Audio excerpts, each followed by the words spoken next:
Hey folks, John here. So I'm doing the Efneo conversion, or at least I thought I was. So this is part two of probably three or four part video series on the conversion that I'm doing. So part one was really around all the parts list and things like that. Yesterday I tore apart the bulk and removed the bottom bracket, and lo and behold, it is not a PF30, which I thought it was. So consequently, I had to take the adapter shell and take it up to the machine shop, and they're going to make me a bottom bracket sled with the BSA threading on it so that I can put in the Efneo bottom bracket. So it's about 2 weeks away. However, the following video here is how we tore it apart and all the parts that you actually see in the bulk and what we're going to do to it. All right, thanks. Okay, so we're going to start the Efneo conversion on the bulk. So the first thing we're going to do is remove the hood.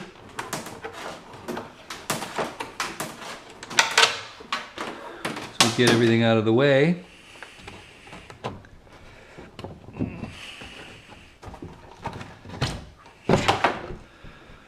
And we'll put that out of the way where it's not going to get into any kind of trouble.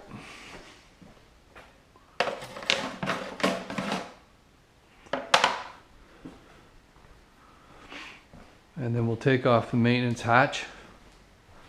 Same thing, so we want to be able to get at everything.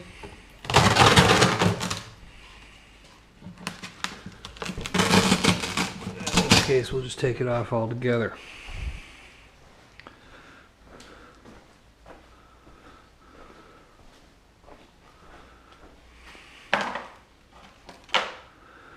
So I modified this hydraulic lift ladder or table to handle velomobiles. The first thing we need to do is to remove the pedals.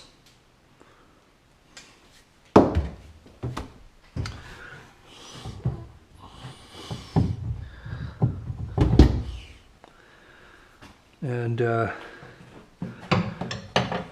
is quite awkward to reach everything in here, of course.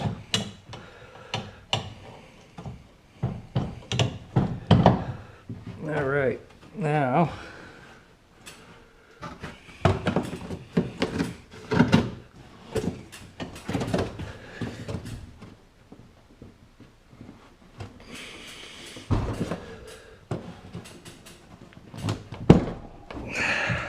and there we go.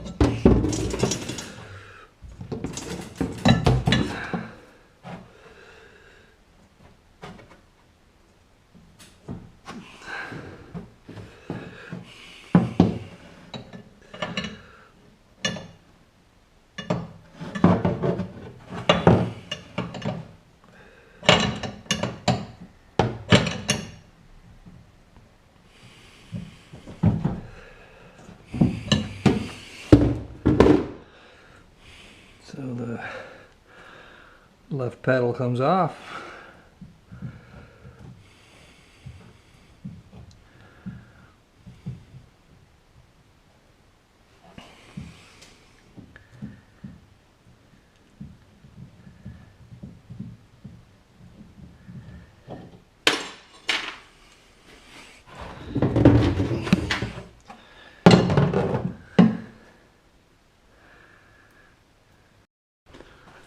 And what we're looking for is the missing link, right? So that we can break this chain.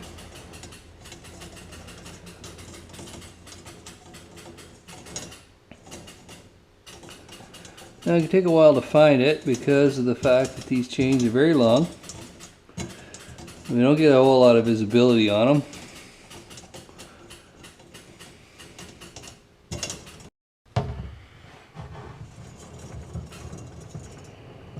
Should make it a little easier to find.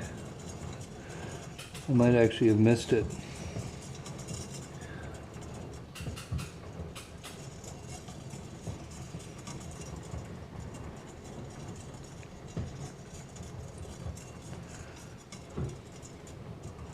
There it is.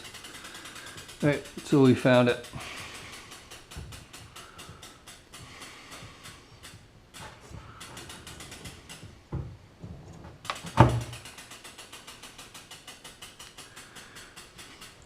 So what I'm going to do is actually pull that off of the chainring, like so.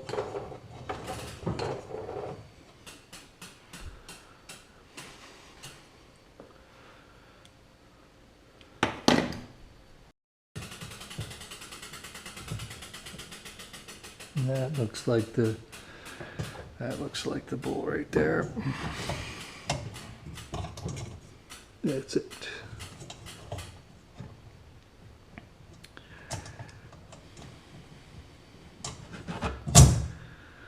So we'll get out our pliers for removing the link.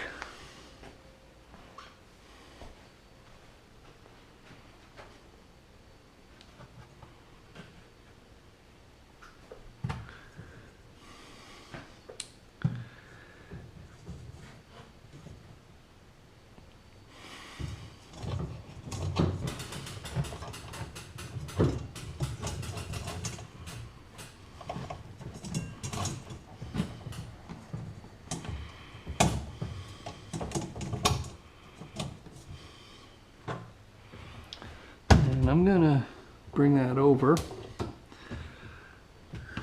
so that once we break that link, that where it can sit is right on that large chain ring. So we don't want it snapping anywhere. That's the thing.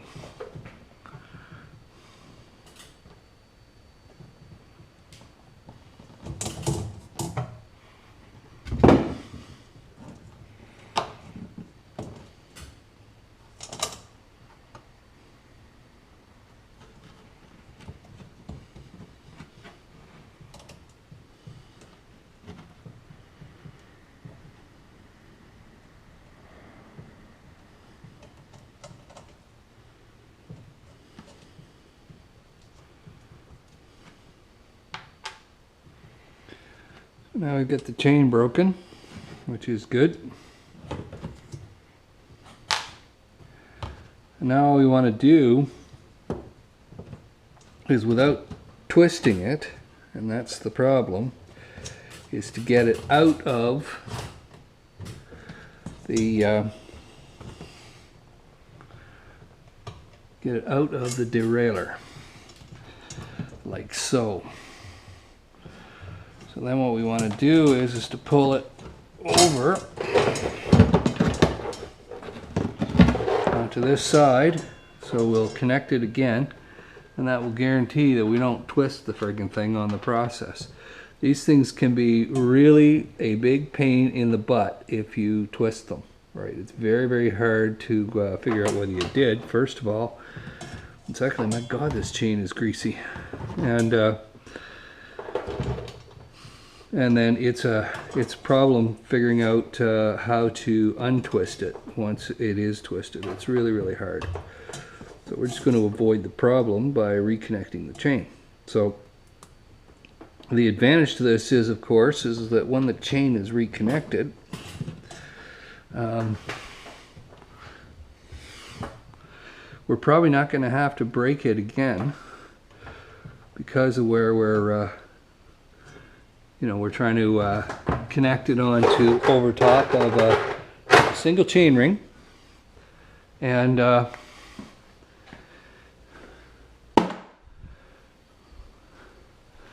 we'll only be keeping the single chain ring, and with the Efneo then we can just sort of lift it over the top, so it's not too bad. So now what we want to do is to remove the bottom bracket. So I'm just going to clean up my hands a little bit. I use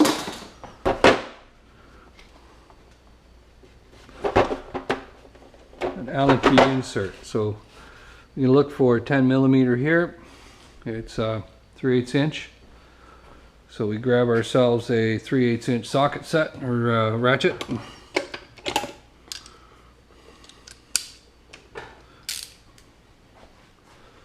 And pop her in here.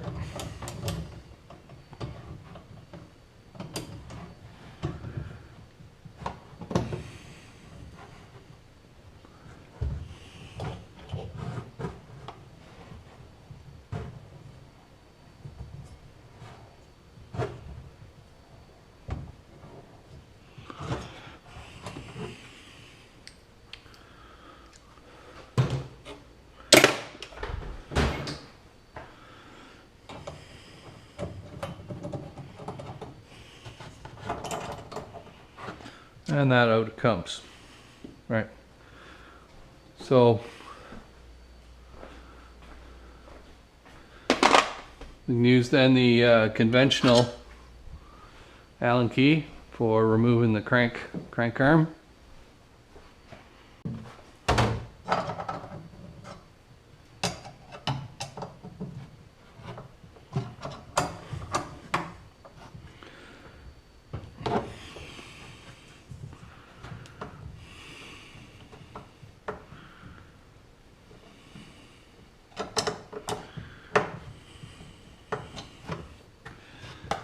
Should be able to pop that off like so, and then that should just slide right out. And that's bottom bracket removal. Fairly straightforward, right? So we don't lose anything. We're going to pop that back on.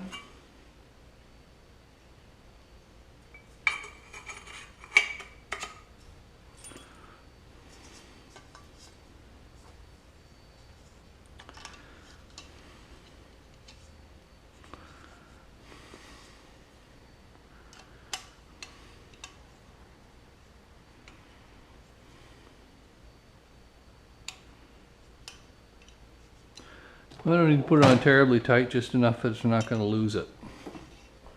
Alright, you can see these rings are substantial in size.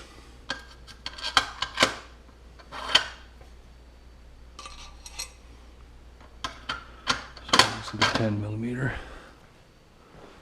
Whenever I do have a 10 up here.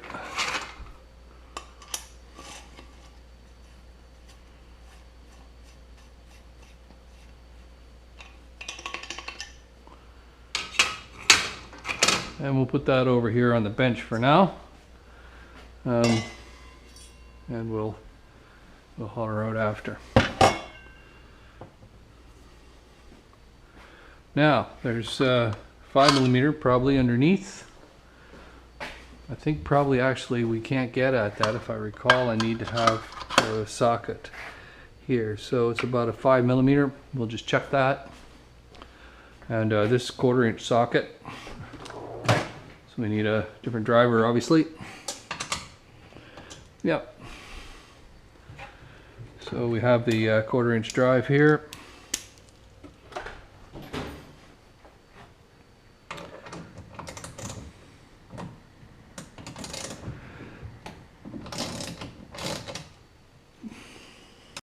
Now we can see we got that bottom bracket sleds marked with the white tape here, so I know where it is, so we're good that way.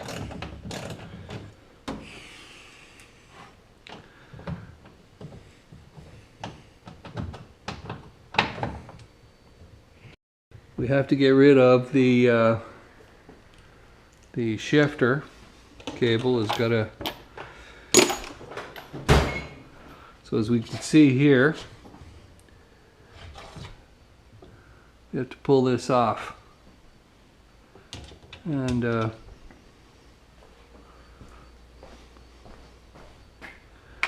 undo all of those.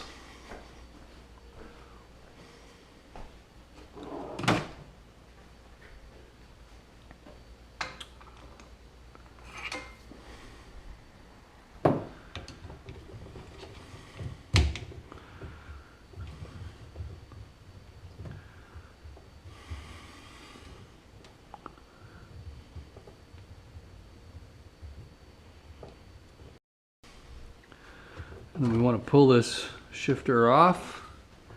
And you can see there's a bunch of tie wraps here, so we're going to clip all those, and then we're going to re-put on a set of tie wraps so that we don't, you know, basically release all the other cables and shit like that.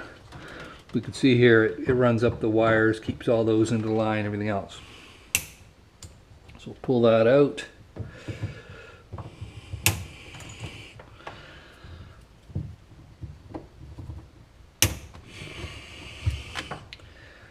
All right.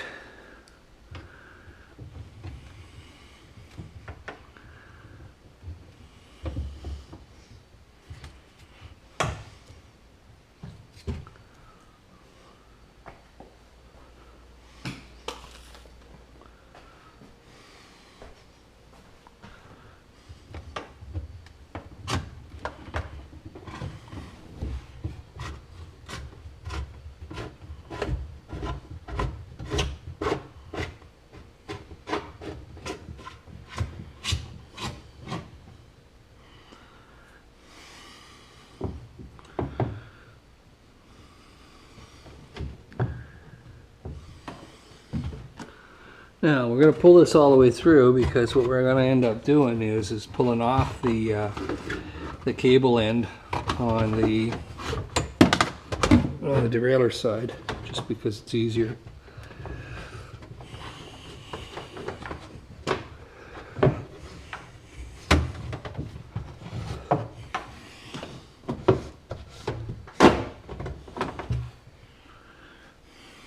And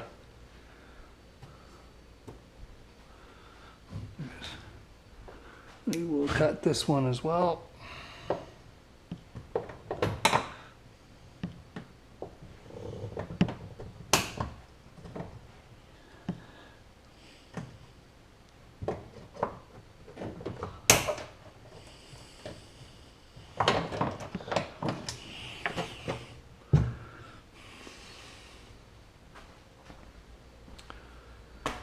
Okay, so that gets that out of there. So now we can lift up this sled without any difficulty at all. And you can see that's what it is. So there is a set of bearings in there which we have to pull out, and then a barrel that's in the back. So no big deal. So what we're going to do first of all is to remove the shifter cable.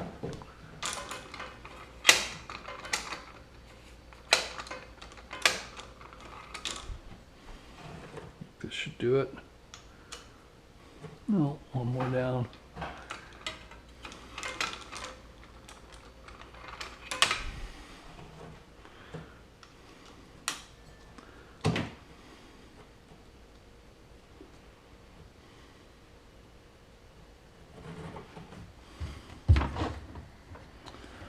We need to get rid of the shift in this. There's a shift in it, so we'll pull that out. We don't screw anything up.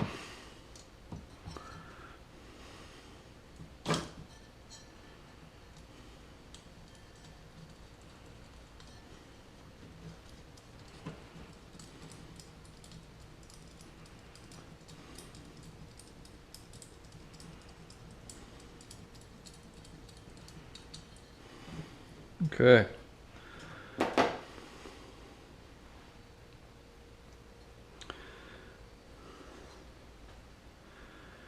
So now what we got to do is to remove that cup and bearing set. Okay, so we have a bottom bracket extractor for press fit. So first thing we're going to do is make sure this is going to fit. So we want to make sure this is in fact, this is 37.2. So it turned out to be a bit of a surprise when I took the bottom bracket out. It's a weird size, right? It's I thought initially that it was like a BB90 or BB95, which is a Trek standard, which is 37 millimeter outside diameter for the bottom bracket, which is press fit. But they're 90 millimeters wide. This is a 68 millimeter shell, but it's 37 millimeter outside diameter for the bearing set that's there. 24 millimeter insert, so it'll fit the Shimano two-piece, no problem at all. But with the outside, it was a bit of a shock. So that's why I went to the machine shop with PF30 It's a more standard bottom bracket anyway, and so they'll build me a new sled. So that's what we're going to do. So I have to wait 2 weeks before I do the next video when I actually do the installation. If you like the content of this video, please hit a like or leave me some comments so I know it's important to you and I keep making videos that you want to see. And if you like my channel, then hit subscribe.